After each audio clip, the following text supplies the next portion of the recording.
কোরআনটা পড়বেন ফজরের পরে সূরা ইয়াসিন, জোহরের নামাজের পরে সূরাতুর রহমান তেলাওয়াত করবেন, আসরের নামাজের পরে আম্মা ইয়াতাসাআলুন, মাগরিবের নামাজের পরে সূরা ওয়াকিয়া তেলাওয়াত করবেন, এশার নামাজের পরে সূরা মুলুক তেলাওয়াত করবেন।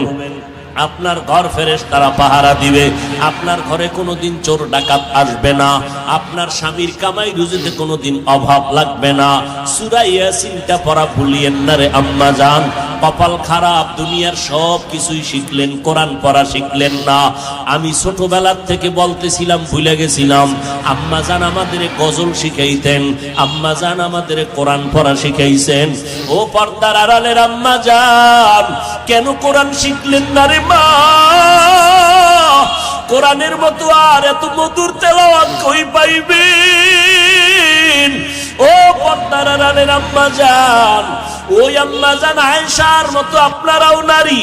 নবী বলেন, আয়েশা আমি কান্না করার কারণ হাসরের ময়দানের কঠিন কথা আমার মনে পড়ে গেল। আম্মা জান আয়েশা বলেন, কেমন কঠিন? নবী বলতেছেন, আয়েশা এই জমিনটা হবে কিয়ামতের মাঠ, হাসরের ময়দানে সমস্ত নারী পুরুষ উলঙ্গ আল্লাহর আদালতে দাঁড়াবে। আল্লাহ পাক গরম মেজাজ নিয়ে কুদরতের আওয়াজ দিয়ে বলবেন, লিমানিল মুলকুল ইয়াউম। আল্লাহ পাকের কুদরতের রাগান্বিত বড় আওয়াজে হাসরের ময়দানটা কেঁপে উঠবে। অপরদিকে সূর্যের গরম, আল্লাহ বলবে সূর্য যত তাপ আছে জমিনে ছেড়ে দাও। অন্যদিকে জাহান্নামের আওয়াজ, জাহান্নামের আওয়াজে হাসরের মাঠ থরথর করে কেঁপে উঠবে। নবীজি বলেন, ও আয়েশা নবীদের কোনো গুনাহ নাই, সেই নবীরা পর্যন্ত কান্না শুরু করবেন, হাউমাউ করে কাঁদবেন আর বলবেন, উম্মতের কথা সব নবীরা ভুলিয়া কাঁদবেন, আল্লাহ আমাকে বাঁচাও। আদম নবী কান্না শুরু করবেন, আল্লাহ আমারে বাঁচাও।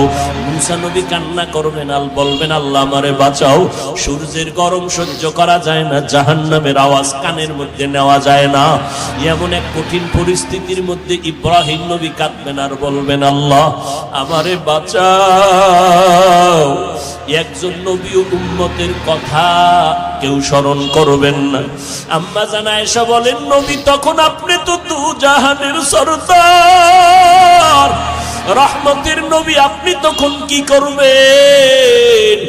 আম্মা জানকে নবী বলেন, ও আয়েশা ওই সময় আমি কোন উম্মতের কথা নিজের চিন্তা বাদ দিয়া আমি আল্লাহর দরবারে মাকামে মাহমুদে সিজদায় পড়ে কাঁদব আর বলবো, আল্লাহ আমার উম্মতের বাঁচাও, আমার উম্মতের বাঁচাও। আমি একবারও আমাকে বাঁচানোর কথা বলবো না, আমি আমার মেয়েকে বাঁচাও বলবো না, আমি আমার স্ত্রীকে বাঁচাও বলবো না, আমি বলবো, আল্লাহ আমার উম্মতের বাঁচাও। আম্মা জান আয়েশা বলেন, আপনার কান্নার পরে কি হবে? আল্লাহ বা নবী বলেন, ও আয়েশা তখন আমার আল্লাহর অন্তরে মায়ার জোশ আসিয়া যাবে। আমার আল্লাহ বলবে, নবী আপনি মোটেও কাঁদবেন না, মাথা উঁচু করেন, আপনাকে আমি এখনই সুযোগ দিচ্ছি রে নবী, আপনার একটা উম্মত আমি জাহান্নামে দিব না। আপনি বাঁচিয়া বাঁচিয়া এই কোটি মানুষের মধ্য থেকে উম্মতগুলো জান্নাতের দিকে নিয়ে যান। আম্মা জান বলেন, নবী তখন আপনি কি করবেন? নবী বলেন, আমি কোটি কোটি মানুষের মধ্যে উম্মতগুলো বাঁচিয়া আরশে আজিমের নিচে নিয়ে বসাবো। আল্লাহর নবীর